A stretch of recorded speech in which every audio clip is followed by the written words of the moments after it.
I admire nudity on stage. I think it's brave. I think it takes courage. Now, for myself, it's twofold. There's one of like, if my penis was out there, that's just gonna be everywhere. And second, and this is the real crux of it, it's a fine penis. It's nothing. If I was on stage fully flaccid, it's nothing to write home about. I think if when I was flaccid, it was a loose five flopping around, I'd be like... But first, a word from our sponsors. The Man Whore Podcast is sponsored by Beducated.com. I learned a vulva massage technique from one of Beducated's instructors. When I tried it out, I watched her eyes go wide as she said, "Oh my God, what are you doing?" I guess the other guys she'd been with weren't Beducated. Up your love life for $10 a month with promo code MANWHORE at Beducated.com. Again, visit the link in the schnotes or use code MANWHORE at BEDUCATED.com.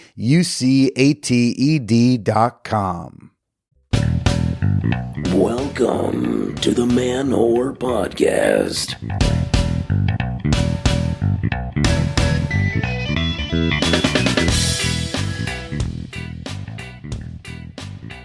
Shout out to all the summer sluts, to the beach day doms, to the pimped out pool boys, and to all the teachers on Tinder cramming a whole lot of dating into one short summer.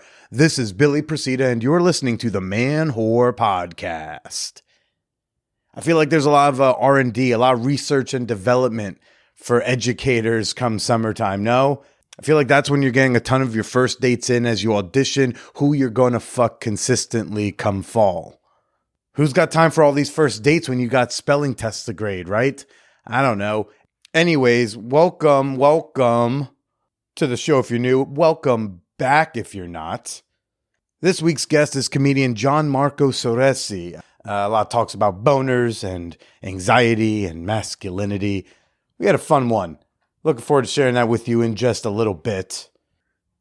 I am trying to streamline these intros. I'm doing this project right now where I am, because of me leaving Glassbox Media and me telling y'all that I'm going to have less of those kind of commercials in each episode, I have to go through my entire 500 episode back catalog, and I gotta adjust the timestamps for stuff. And in the process of doing so, I've decided to also re-listen to all of the intros.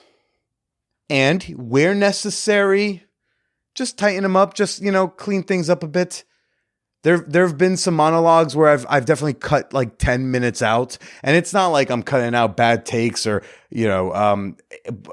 poorly aged opinions.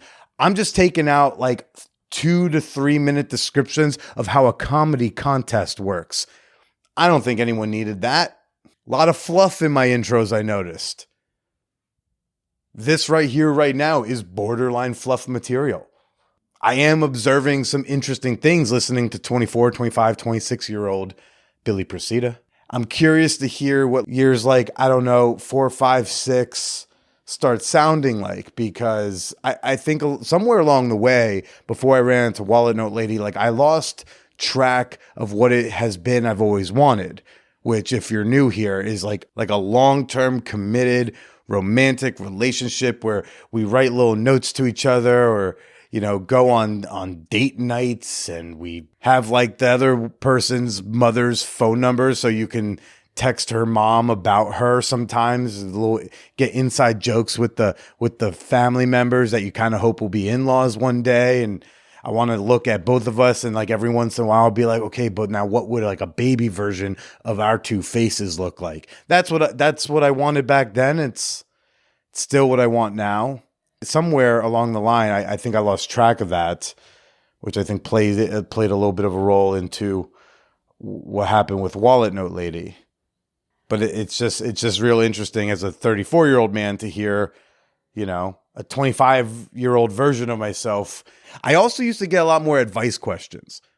When I'm listening to all these intros, I'm going, wow, another advice question. And at some point, the advice questions kind of stopped coming in as often. And I think y'all just wised up to me. I think a lot of you heard the answers to my advice questions and thought, oh, I don't know if that's where I would have gone with it, Procida. Meanwhile, like you were all asking questions of a 25-year-old, and I'm probably better equipped to handle advice questions now than then. But hey, it's whatever. Speaking, by the way, of my pseudo expertise, I have a new article up on Mashable.com. Mashable.com. I got a beginner's guide to swinging. It's going to be a guide geared towards couples who are looking to open up their relationship, primarily open up the relationship together, as opposed to like a guide to general polyamory. But there's still going to be some good stuff in there. Quoted some friends of the pod like Brenna from Front Porch Swingers and the Multiamory crew. I quoted their new book. So check out that article. I hope you enjoy. ManwhoreCon, everybody. Are you ready? It's coming up. It's coming up soon. It's in less than a month away. August 3rd through August 6th, the fan whores are coming to New York City. The whoreheads are traveling down. The pod sluts are packing up because we're doing a long weekend together in the greatest city in the world. There will be parties. There will be performances. There will be swag. It's a fun weekend in a fun city where you get to connect with like-minded listeners. If you've already got your weekend pass, you probably got an email from me getting you ready, getting you a little hyped up. And if you don't have your weekend pass yet, what's the matter with you? What are you doing? What are you waiting for? Get your weekend pass right now. Link at the top of the schnotes. Also, in the schnotes, you also see my upcoming stand-up comedy dates. One of the places that the whoreheads like to hang out and get ready for ManwhoreCon is in the Champagne Room, our super free, super fun, super sex positive Discord server. We've got about 700 people in the server chatting about relationships, talking about sex toys, sharing sex stories, but also talking about gaming and music and movies and more. I know I say Discord and a lot of people are like, what is that? And I'm telling you, it's not that difficult to figure out. It's worth giving a try. And like, knock on wood, we still have like 0 Nazi trolls showing up. And can you say the same for Reddit and Facebook and wherever else you're social media-ing? manwhorepod.com/Discord or click the link in the schnotes. Come say hello, join the conversations. Our next hot movie night in the Champagne Room is Thursday, July 13th at 9:30 p.m. Eastern Time. The hot movie night is a night where me and my Patreon members come together in a private patron-only channel in the Champagne Room, and we watch a porno together. Usually like a classic golden age, there's a plot and character development porno. You can join us for a hot movie night on July 13th if you are in the Champagne Room and a Patreon member. To become a member of the Patreon, link in the schnotes. All the links always in the schnotes. And speaking of Patreon, before I get to Gianmarco, let's do a quick fan whore appreciation moment. Yes, I want to give a shout out. I want to give a thank you. I want to give my gratitude to Trav Martin for supporting the Man Whore podcast on Patreon. I don't want to out you and say where in this world that you are, but let's just say I'm surprised that the Man Whore podcast is still legally allowed to be accessed in the borders of your state. They do seem obsessed with limiting the internet and what people can and can't read or listen to. So good for you, man. I don't know if you need a VPN to access this show or if I'm just skeeting by the lawmakers, but I'm glad you not only were able to find the show, but found my Patreon to support it. And you too can become a member for as little as $2 a month. Or you can join us in the Peep Show for more at patreon.com/manwhorepodcast. That's Patreon, patreon.com/manwhorepodcast. Gianmarco Soresi. You may have seen him in the movie Hustlers. You might have seen him in the Netflix show Bonding. You've probably seen many of his stand-up bits on TikTok or on Instagram. One place you definitely haven't seen him is the Naked Comedy Show, which he is still, I'm going to still keep him in the camp of a maybe. And we get into it during the conversation. $5 and up Patreon members, you're getting an exclusive clip with Gianmarco tomorrow on Patreon in your bonus episode feed. But for now, for everybody else, for all the plebeians, enjoy my conversation with Gianmarco. The Man Whore Podcast is sponsored by Beducated.com. Oh, this is a longtime sponsor. Big fan of them. Beducated, it's like the Netflix of intimacy education. You know, it's like maybe you want help with online dating. Maybe you're looking for guidance opening up a relationship. Maybe you want to learn how to take better nudes. Or maybe you're one of those newly out bisexual chicks who's nervous about eating pussy for the first time. Beducated's library of video courses feature real people showing you the real deal. Like, finally, homework from your teacher you can be excited about. Use promo code MANWHORE at Beducated.com or click the link in the show notes to get 50% off a yearly pass. Oh, and they have a no-risk 14-day money-back guarantee.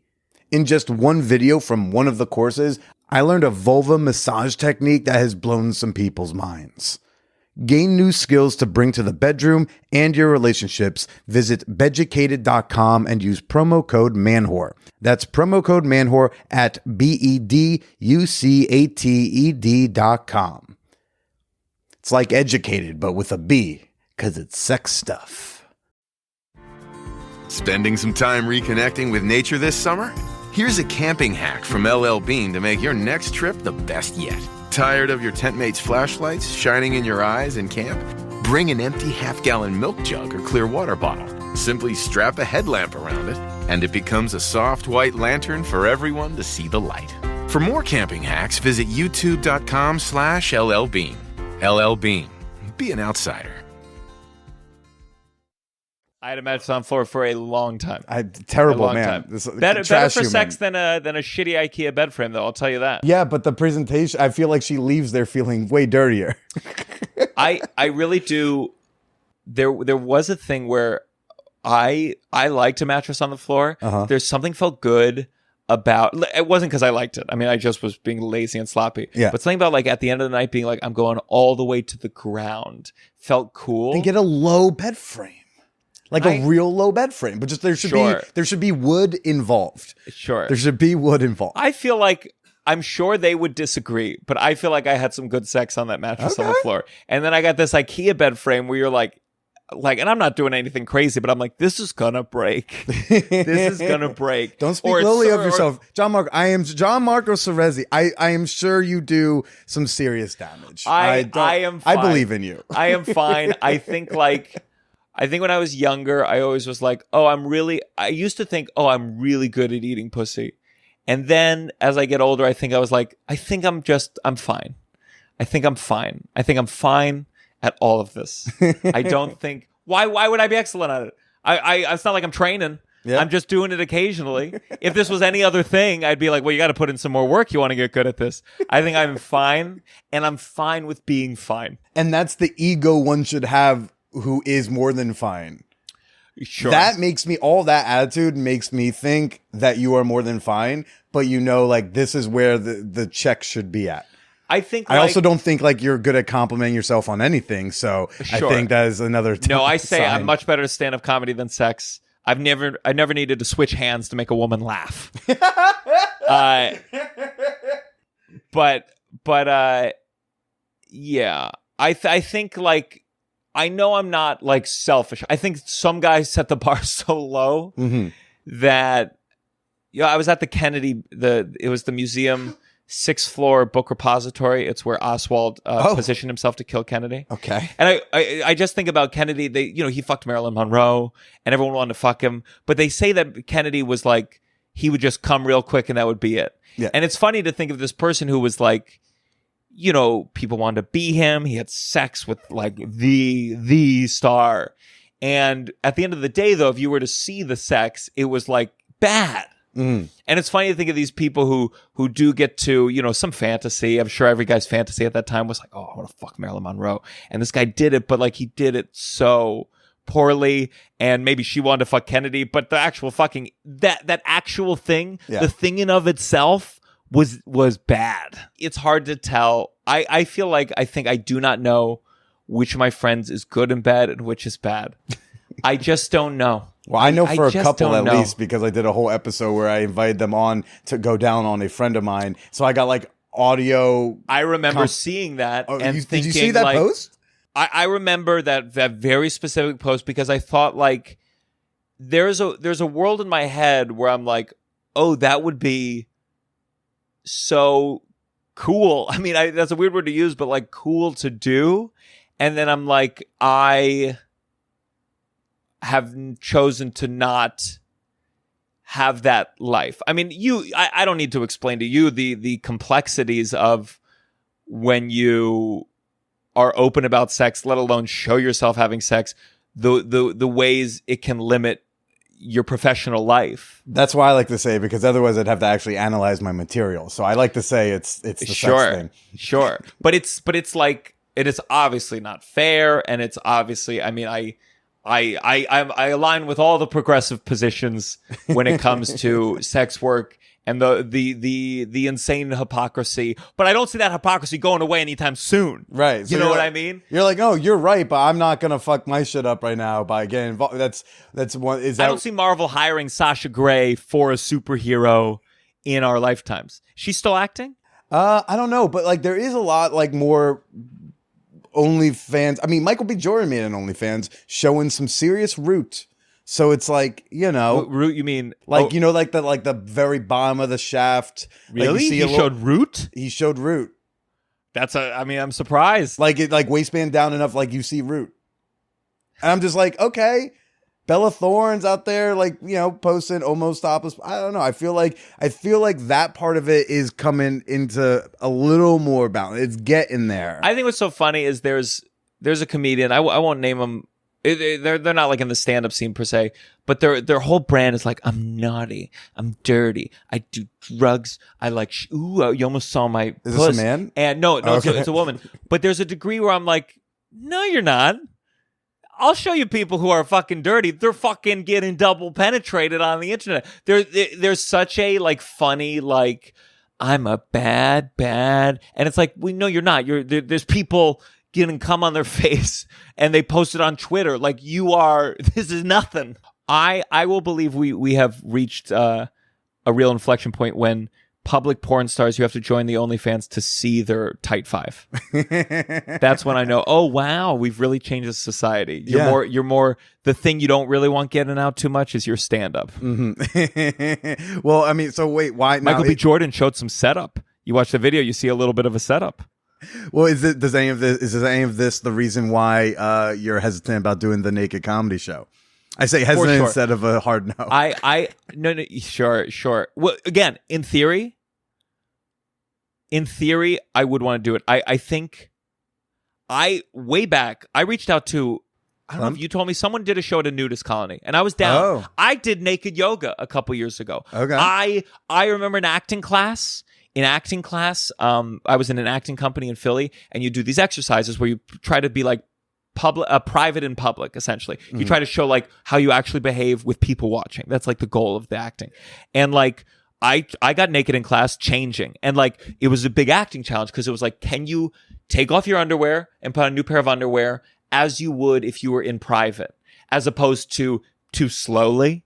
You know, you're doing a burlesque thing and it's like, or too fast because you don't want them. And like that, I'm enamored by it. I had a sketch with my sketch team that my friend Russell, co-host of my podcast, The Downside, where he was eating salamis off my body. And I wear a thong. I mean, like I love, I think there's nothing funnier than the Borat scene of Borat and the big guy rolling around naked. And we did a show in LA, and part of me was like, I want to do it naked. Instead of this thong, let's do it fucking naked. And I was trying to push myself. I was scared. And my sketch team was pretty like, no, they're not that kind of thing. It's too far for them. I love it. I fucking love it. I admire nudity on stage. I think it's brave. I think it takes courage. Now for myself, it's twofold. There's one of like, if I show my penis in any way that's going to be on film, I mean, I already show if I have a bulge rock climbing and the harness makes it look like I have a big dick. It goes up on some gay websites, which I don't mind. Sure. That's fine. It doesn't like weird me out or anything. I think that's great. But if my penis was out there, that's just going to be everywhere. And second, and this is the real crux of it. It's a fine penis. It's nothing. If I was on stage fully flaccid, it's nothing to write home about. I think if when I was flaccid, it was a loose 5 flopping around, I'd be like, okay, it's not.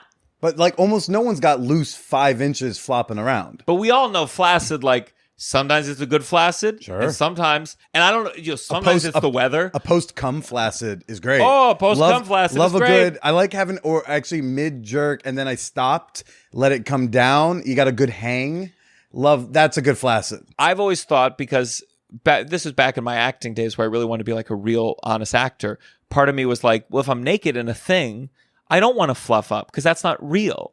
I don't want to be like, as I'm trying to do some emotional scene. I loved Before Midnight, the third in the Before Sunrise, Before Sunset, Before Midnight. There was a scene where I believe she's topless. I don't think he's naked. He should have been. Only because what they did so well, it felt like she was naked in the way you're naked with a partner, where it just is. And it was so true. Just them having this argument and her tits were out, it felt so real. And that's why if I ever had a scene, I would want to be, if it felt right for the scene, I'm totally down to be naked. But in my mind, I can't help but be like, worried, Terrence, what's his name? Actor, he was an Iron Man and then he got fired. Terrence Howard. Yes. People constantly share that. It's a video of him in a movie where he's in a shower and his penis looks really small. Okay. And people talk about it. They joke about it. It follows him everywhere. Sure. Everywhere. And again, do I wish we lived in a progressive society where people A, understood, and B, like, didn't like have to use this as this hammer? Fine, but we that society we live in. Even now, if you like, it's become a Twitter trope of the person being like, guys, small dick energy implies that blah blah blah.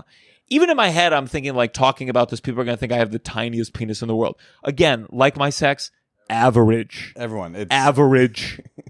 Average. But I remember in high school, some guy, guys were joking about penis size or something. Some guy was like, "Oh, whip it out right now," and that's how you knew he had a big dick. Because he was like, "Oh, whip it out right now." You're never going to catch me saying, "Oh, whip it out right now." Right, but the guy who has that I'll say, I'm going to get the lights. Yeah, but the guy who has that much confidence just in the size of it and it wants everyone to know how big of a dick he has, I believe doesn't have any sexual skill set. Because when you talk to a lot of women, yes, there are plenty of women who love a big dick, but at the end of the day, they're like, if you don't know what to do with your big dick. For sure, but sex aside, we still value as a society. Superman just got cast. Uh-huh. And what went viral? Him at the beach in a bathing suit. And it's Superman clear. Now? I don't even know his fucking name. But I know he has a big fucking cock. And it's like, it's sure you could say, well, in sex that might hurt. But it doesn't matter. Everyone's so gleeful and maybe even turned on, even if they know it wouldn't be good for sex, at a big fucking cock. I love Ron White. Had such a good bit. Oh yeah. From like when we were kids. From when we were kids, and it was like it was such a pro LGBT for the blue collar comedy tour with audience members who are probably homophobic as fuck. Yep. And he said, he's like, I think everyone's a little bit gay. The audience goes, all weird. God forbid they consider it. And he goes like, I talked to my friend. He's like, I'm not gay. And he's like, when you're watching porn, do you like a little dinky dick? He's like, no, I like a big heart throbbing cold. And it's so again, I think there's things about not wanting to be nude and then it becomes the thing, but there's also a degree of like, I think if I had like a bigger flaccid schlong, if I could have had something that I could call a schlong with the word long in the word, okay, I'd be more down to do the naked show. Well, I mean, and none of this is pressuring, but we do know that we have one mutual fan who's very enthusiastic for some reason about you doing the naked show. I don't even think he's into men. He's just like that much of a fan of you that he's been asking me. I have enough gay fans. Gianmarco? I could sell out the Beacon if I said I would do it naked. I could do a one night at the Look, Beacon. we might be able to make this like a fiscally motivating decision for you, but they forget you're naked. Like no one's really caring. And if you've seen the people who've done the naked show that I have, you'd be like, oh yeah, I'm doing fine. Especially if you manscape a bit, because there's a lot of dudes who I think are robbing themselves of inches with that forest. I'm just like, dude, for the presentation, trim it down. It would be so funny if everyone who goes on that show is fully shaved, just completely, and you're like, oh, interesting. I see. Well, some of the chicks will like get waxed sometimes. They'll be like, I got waxed for this. And the dudes, I'll just be like, you just didn't care, which is fine to not care. But also I'm like, if the concern is my dick is out and I don't want to look small while it's soft, it's like, then fucking shave that 2 inches of growth fucking hiding it. Sure. But look, it's I don't know. It's like I said, it's an open invite should you ever change your mind. I appreciate it. Son, I was thinking about, I was like, what do I want to talk to Gianmarco about? And I was just like, what's it like? So you're like a somewhat neurotic human being. Mm-hmm. I think that's not just a stage persona thing, right? Yeah. So like, what's it like to date you? I think it's tough. I think I've gotten a lot better, but I think I just get very anxious. I mean, to keep it on to sex, like this is me at my worst pre-therapy, being young, was the person I lost my virginity to. I was not their first. And naturally I would just come too fast. And like it seemed like it was fine once or twice. And then they just seemed to be disappointed. I could sense it. And it felt like, and they weren't like threatening me or anything like this, but I could feel like, I feel like if I don't start doing this well, this relationship might be over. And one time they said to me, when I'm on top and the guy lasts long enough, I can come up to 3 times in a row. We're 18. We say, and something happened to me, anxiety, where I couldn't get it up. And I couldn't get it up at all. This is why I thought I was good at eating pussy.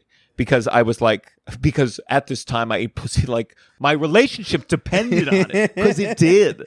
Every guy should eat pussy like that relationship depends on it. Sure. Ariel Elias has a good bit about that. But it was... this is like, for me, I think my 3 big anxiety prongs was at that age. It was sex, and I wasn't able to get it up. Later, it was like existential. It was like God and dying. And then now, and I struggle with it now. And then it's like career and business and talent and worthiness. And like, but that first one was crazy. I had like a breakdown one day. Like one day I couldn't get up for the 10th fucking time, and I just started weeping because I felt like I always wonder how it informed how I feel about sex now, because I felt like, I thought someone loved me, and I'm going to lose the love because my body cannot perform what is needed. And it made love feel like so conditional and so out of my control, and like the desire to want to do it was what was holding me back. And I remember like I so awkwardly went to my father for advice, who had nothing. I don't know if I fully articulated what I needed, but he certainly couldn't articulate how to help. I have a feeling my dad is very selfish in bed. I have a feeling my dad is the Kennedy thing for sure. We've never really talked about it. We've never gone into in-depths of sex. He was like, I was with this woman once, and she was so hot. She was the most beautiful woman in the world. And I remember she laid in bed ready for me, and I came before I could go. And like, that was his story of like maybe sharing that he failed, and so it's okay to fail. And then I went to my stepfather, and like, certainly this is not a guy who talks about this stuff. He took out a magazine. It was like a car magazine with like a scantily clad woman like posing on a car. And he said like, some men need porn to become aroused. personally, I don't. I have your mother. And I was listening. I was like, what the fuck did you just say to me? What the fuck did you just say to me? And I don't think he meant it. He was not trying to like be like, yo, I'm fucking your mom. He just like didn't know how to express whatever he was trying to say. Didn't want to talk about it, and ended up saying like, your mom takes care of this. Horrible. And yours like, how dare you get hard for my mother, stepfather? I was like, I can't use that approach. I can't think about mom. I mean, you could, just don't tell anybody, I would say. I remember, especially when I could still get it up. And like, what's so funny is, you know how you get stuck thinking inside a box? Like, I could have totally like gone in, pulled out, one pump, and then gone eat, go back down, then go back in. But like in my head, it was like, once you start, And so then I back then, like when I was trying, I would reach back and I would flick my balls as hard as I could to like introduce some kind of pain to distract me. I would think about my grandma dying, like anything to try to become unaroused. Okay. And there's nothing worse than coming while you're thinking about your grandma dying. But I eventually went to my mom and I thought in my head, like for a long time, the way I masturbated was I just pushed on the floor. That's how I like learned about masturbating. I just pushed on the floor until I came. And you know, I probably did a quick Google search and it was like, this can fuck up your dick. And I thought like that's why I couldn't get it up. I had been pushing for too long. And like, you know, in my heyday, I would be, you know, coming 3 times a day, just pushing on the floor, and you wouldn't get fully erect either. Like you were doing something else. And you couldn't get fully erect because you were face down on the floor. It wasn't even friction really, like a little bit of friction, but I think pushing in the right way where I bet pushing in a way that you're probably even engaging your prostate in some way. Okay. Looking back on it. And I mean, I would bring a Harry Potter book to bed because it was thick enough. And because the bed was too soft usually to push. And I would put the book underneath me and just like. You fucked your Harry Potter book? Yeah. Yeah. No way J.K. Rowling would approve of that. I said fuck J.K. Rowling before anyone. Yeah. And eventually I went to my mom. I was desperate because I thought this relationship was going to end. And we went to a urologist. And I met with this urologist and I told him like, you know, I can't get it up. I push. I think he probably like checked my dick, and obviously there was nothing wrong. And he wrote on a piece of paper, said, I know just what you need. I mean, for a second, I thought maybe I'd get like Viagra. My understanding of Viagra was like, maybe. And he wrote on a piece of paper and he slid it over to me and he said, this is what you need. And the paper said, a new girlfriend. He written it on a prescription pad, which again, yeah, weird. And again, an adult trying to help. Trying to help think about a crazy neurotic 18-year-old who's like, my girlfriend's gonna leave me, I can't get it up, something's wrong, and because I don't even know what I would have said. You know, go to therapy, go meditate, you're fine. But I remember like that's all anyone needs to hear is you are fine, you are stressed, and the more you stress, the more it's not gonna happen. So just like chill. Like just chill is all you need to be told. For sure. But I think like at the time, and again, like we ended up breaking up and it was not like a sex ultimatum thing. I was a fucking nightmare human being and we were high school and people break up. But I remember being very relieved when someone freshman year of college, when we hooked up, being like, oh, I don't have this problem anymore. But I think like I was just able to get it up. But I think that will always be a part of my initiation to sex, my anxiety about it. I feel like I'll probably be more equipped than some men when they struggle getting it up as they get older to deal with it. But I dealt with it at like this age where I would just weep. I would weep about it. And it was so, I think it colored a lot of like, I think I do have there's some stuff, of course, there's things about sex that I like, but there's something about sex where I do see it as, at least in that moment, revealing the conditionality of love. And love in the absence of sex, I think is also very admirable because it shows that it's not conditional. Yeah. And it definitely changed something internally because it was a very pivotal moment of my life. I mean, lockdown, I was so depressed and I was smoking weed every day. I wasn't a daily pot smoker then. Lockdown, I was like, I'm going to be a daily pot smoker. And I didn't really want to have sex that much. I mean, like we did the initial like first 5 days of lockdown. Let's fuck all over the place all day. After that, I was like, I'm good. And I could see the effect that like not having regular sex was having on my girlfriend at the time. And it got to the point that like I remember like going down on her and I didn't really want to go down on her because I didn't really want to do much of anything. Sure. And I like is pitch black in this bedroom, thank God, because like I low key like started very quietly like crying into her pussy. Oh my! Because it was like God. if I don't make her come, she might want to break up with me. Yeah. And then at one point I took a beat and I was like, oh, sorry, I just have to go to the bathroom real quick, and like slipped out without the light coming in and just like had a quick cry in her fucking bathroom. Cause like I'm having sex I don't want to be having, but I'm doing it because I feel like this relationship will be conditional upon it. And we were potly. And even then I'm still like, I'm not earning my keep. Yeah. Yeah. It's a fucked up feeling. Yeah, man. How have you, where are you with it now? Have you improved at all upon it? Yeah, I think very much so. I think like I have healthy dialogue and I don't see it as like oh, if I don't deliver here constantly that I won't have a relationship. But I think there's always a part of me that goes like love. I really like, I'm cynical to the point where I don't believe in unconditional love. Okay. And then I long for it as a romantic. Sure. I think George Carlin said, scratch a cynic, you'll find a wounded idealist underneath. And I think that's certainly true. Where did he say that? I don't know. Probably one of those later comedy routines where no one was laughing and everyone was like, what the fuck? This is really serious and sad. I don't know. It's like my second or third favorite Carlin. I had a Carlin. My mom got me a Carlin when I was like 12. And Which one?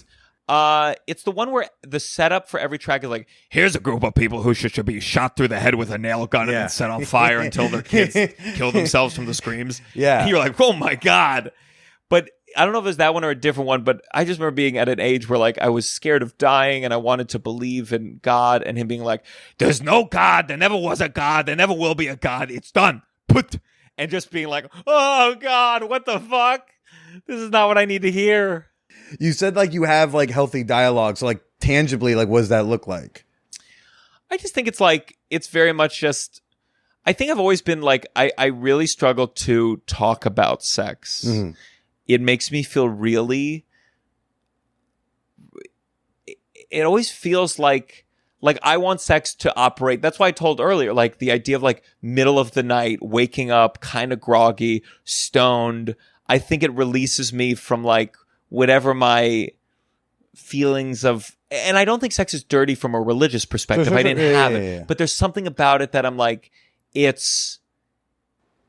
if you're not as conscious, you're not as culpable. You're not as responsible for the decision to do this pseudo dirty thing. Cause like what? I was just so out of it. But it's also dirty to me in the sense of like, my dad was a cheater, and there's a degree of like, this has nothing to do with love. This is a need, like a scratch, and people betray and wound and do horrible things. I don't just mean like sexual abuse, but I mean like betray someone who love, and the person feels betrayed because they had this thing. So to me, it's like sex is like wiping your ass or eating a meal. It's like it's necessary, but it's tied to all these fucking complex things. And I think I have like the mix of like revulsion and desire. I think they say with, maybe this is totally wrong, but with evolution that obviously there's elements of sex that you can feel disgust. You might see smegma.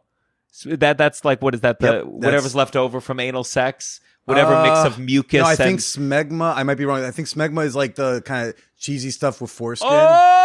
I think you're thinking of a different Dan Savage. Santorum. Yeah. That Dan Savage got the word of the anti-LGBT Republican whatever. Rick Santorum. Yeah. I mean, one of the greatest trolls of all time, amazing. Dan Savage. But like, I feel like they said that the reason that sex wasn't fully, you could make it so there was nothing disgusting or nothing about you would feel disgust, and then you evolutionarily you might have sex and get STDs and die at a different time when the STDs would kill you. Okay. So like the idea of like sex has as implicit like desire and disgust built in. And when I'm stoned, it's like my desire, the disgust part goes away. You can just enjoy. Are you like an active guy when you're like stone sex? Because like when I'm stone sex, I mean, in rare moments, like I get like almost like stoner fucking and then just the town. But most of the time when my fantasy of being like, it's like I'm very passive in the sex. Oh no, I can be active during stone sex, but I'm saying like I've never eaten ass. Like and so me, that means that my revulsion level at poop and a butt and smells is high. And I feel like people who like are really into that, their revulsion is such a harsh word, but it's true, is lower. So they get in there, and whatever it is they smell doesn't push them away more than the desire. Right. And for me, the smell of poop, I'm out. And I don't know if you get used to it or blah, but I don't have the desire to like go in there and try it. And you were worried about saying something controversial. That might be the thing that you get hate for. for. But I remember... Gianmarco Soresi does not eat ass. May everyone know. I feel the same way. It's that it's not that I won't do it, but like I better love you, and your butt better be pretty fucking well taken care of. And so I've licked like 3-ish butts. Sure, and that's crazy for your life. For me, yeah. It's like that's too much because I hear what you're saying. It's like it's the desire does not overwhelm the disgust. So I have to really desire the fuck out of you to overcome that. Yeah, no, that's fine. or like for me, it's not even just a desire. It's like a stone. I mean, I don't know if I ever will do it. And I remember I had a roommate. Obviously, I did a lot of theater and many roommates who were gay. But I had one who had come out probably in college.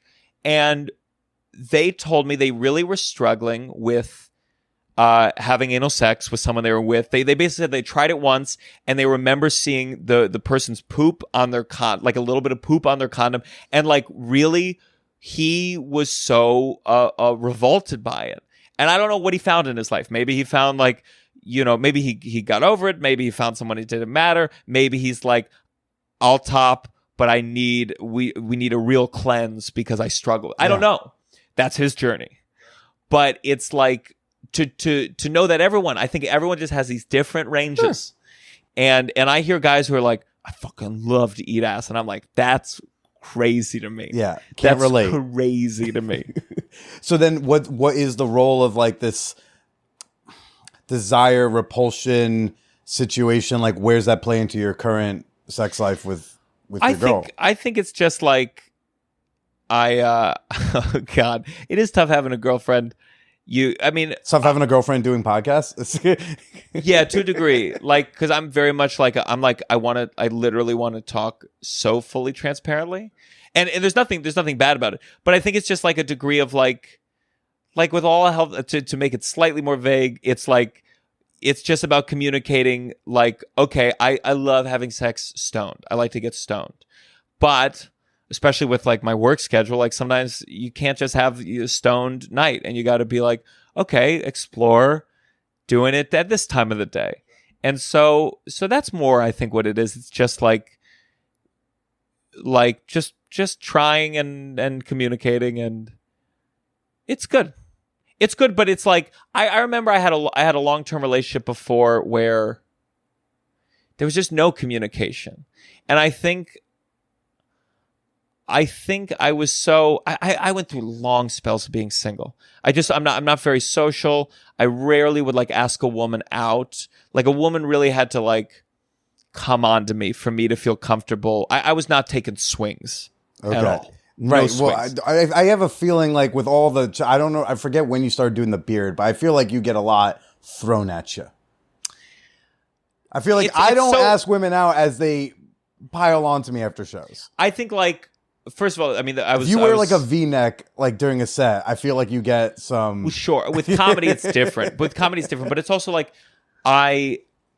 certainly when you're like a headliner, people seem to want to sleep with you, but there's a couple things. First, they like saw you like do your greatest thoughts for 1 hour, and like there always is a dip.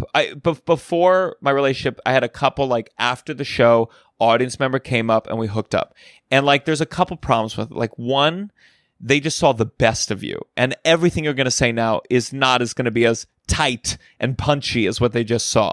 So there's going to be a disappointment factor.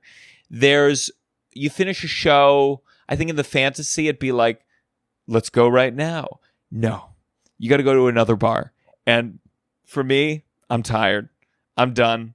And I don't want to do that. I would honestly rather go to bed. If you're going to pursue that sex, it's 5 a.m. You got to push through. And I hate that. I want sleep more than I want sex than 5 a.m. That is a 30s mentality. Of course. But even my 20s, like I just remember being like, fuck. Why can't, and being so jealous of like, it felt like more often, not that doesn't happen with men and women, but with my gay friends, just witness. I had a roommate who really would have guys come over, and I would be like, oh, what's his name? And he'd be like, I don't know. And they go in the room and fuck. And that's just how they met.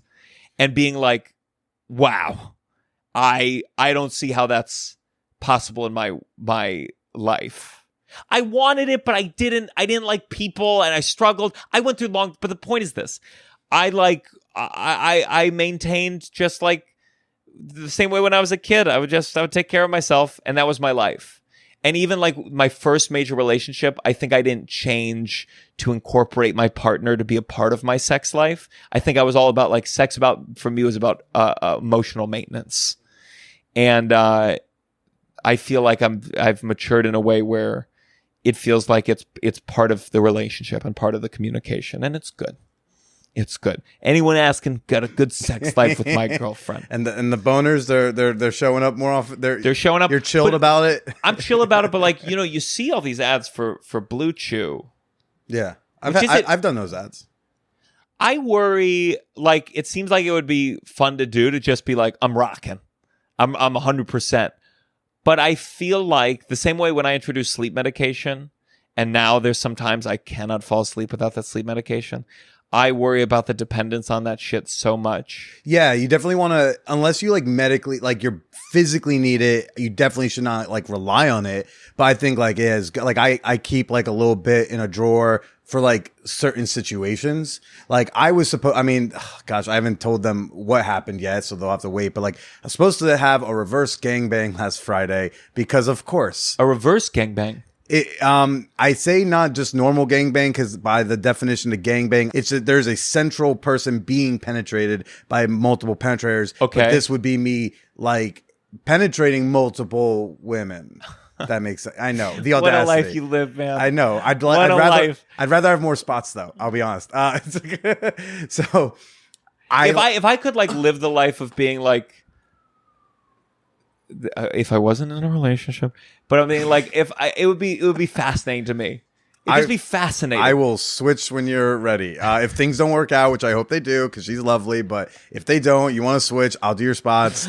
I'll take your talent. You can go fuck This is so crazy. as much as you like. Okay. I don't need it anymore. So you had a reverse gangbang? No, I was supposed to at this That's party. a Blue Chew moment. Let me tell you, Right, if I'm and with that's- 4 women, I'm like, all right, breaking the rule. Let's Could get have the been Blue 5. Chew out. Like it was Sure. So that, but like that's when I had it. I was like, and I'm not, because usually they come in like each single packet is one chewable, but you're supposed to do like 2, but and sometimes I'll just do 1, but for that I was like, oh, we're taking the 2. I even got like Promession, which is delay spray, because like maybe depending how throbby I'm feeling, maybe I'll give it a spray, just because like if I got to last with 4 women, and this would have been at a sex party where like that's the theme, is like gangbang scenes happening in different rooms. So I was one of the ones that was selected. The short version is it fell through, not enough interest. Shocker.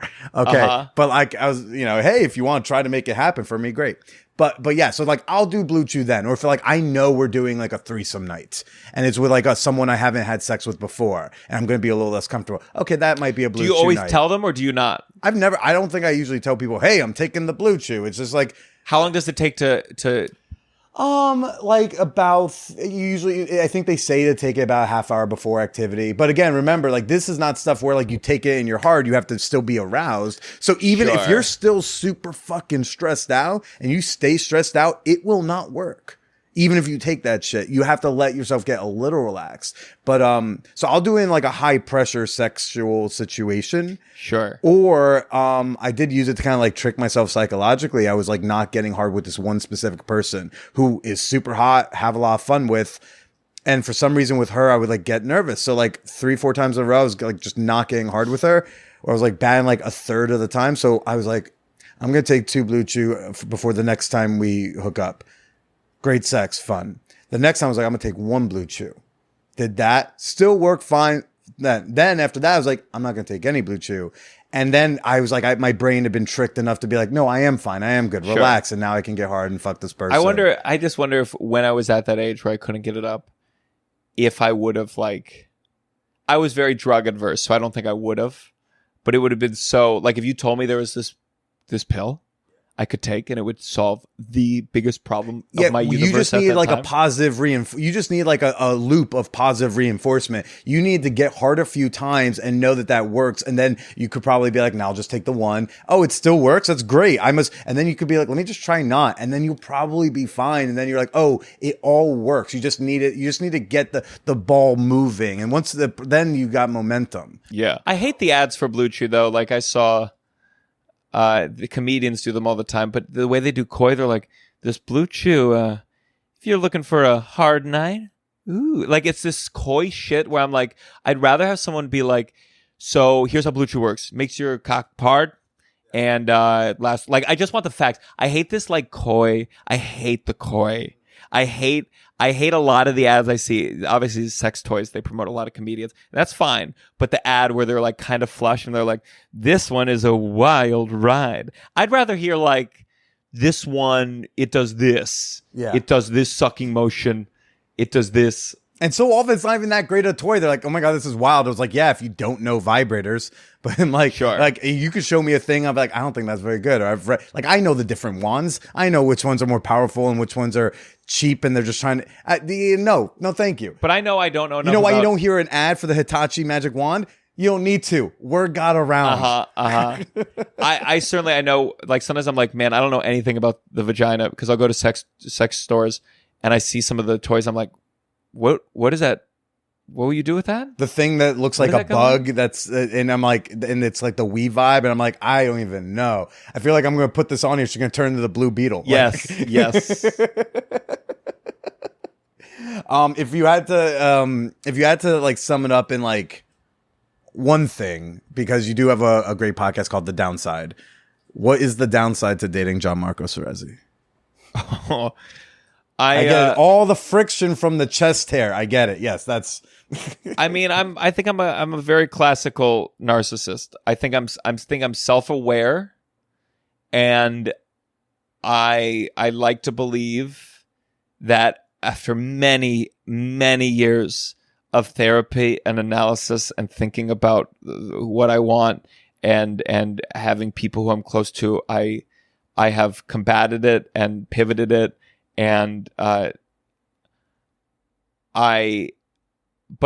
think like at the end of the day, the narcissism fantasy is just this like, I see Black Swan and I see this woman die after creating the greatest dance of her life. And I'm like, that's what I want.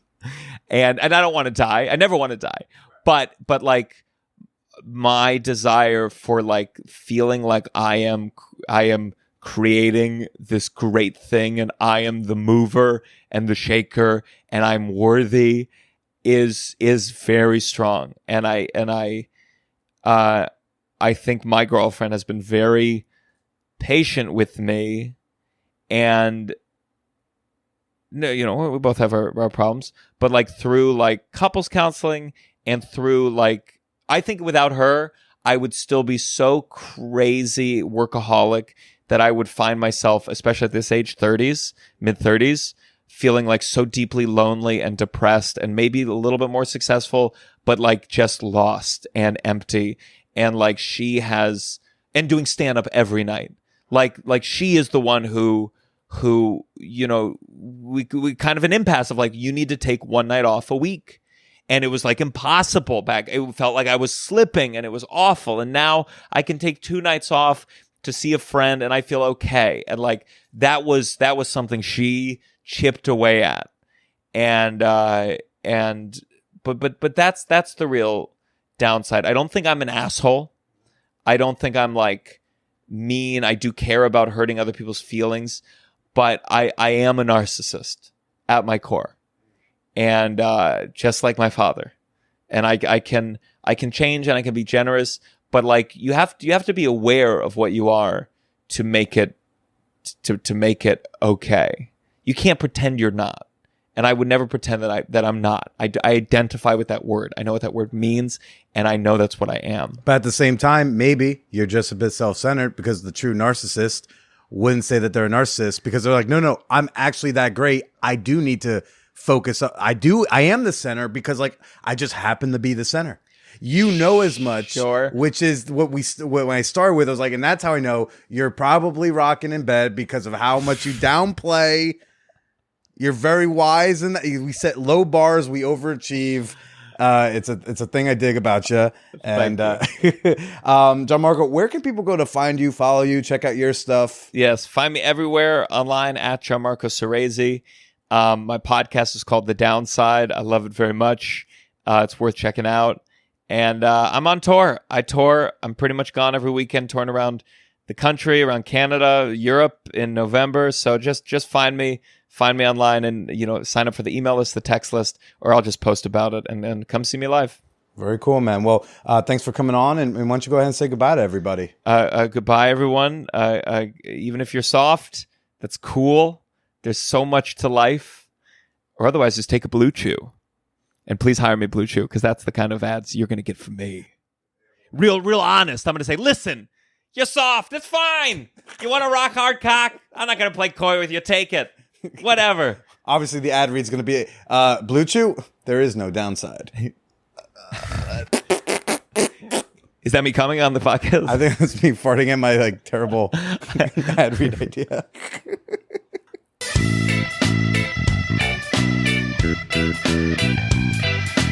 Okay, there's no content at the end of this one, but there is something new and kind of precious. Like, if you want to hear it, just make your way to the end of this outro. And I think you'll at least giggle, or you're going to roll your eyes and be like, this is fucking stupid. Either way, you can let me know. You can send you can email me your comments, your questions, your titty pictures, your eye-rolling comments to manwhorepod@gmail.com. Do you need some advice? Would you like some input from someone who is not an expert? You can also throw those in too, but your mileage may vary. ManwhorCon, we want you there. Weekend passes are still available. August 3rd through August 6th. Join the fun. Join your fellow fan whores. That's an entire weekend. You don't have to make decisions and figure out who you're going to hang out with and when and where. And, oh, but Cheryl, she doesn't like bowling. She just had her nails done. Don't worry. I got it covered. Go to the show notes, click the link, get your weekend pass today, and start planning out your accommodations tomorrow. Episode 500 is coming up fast. Oral Sex Auditions, the sequel. How Did I Do? Just a few more weeks until that comes out, everybody. Until then, I hope I see you next week. I hope you stay slutty.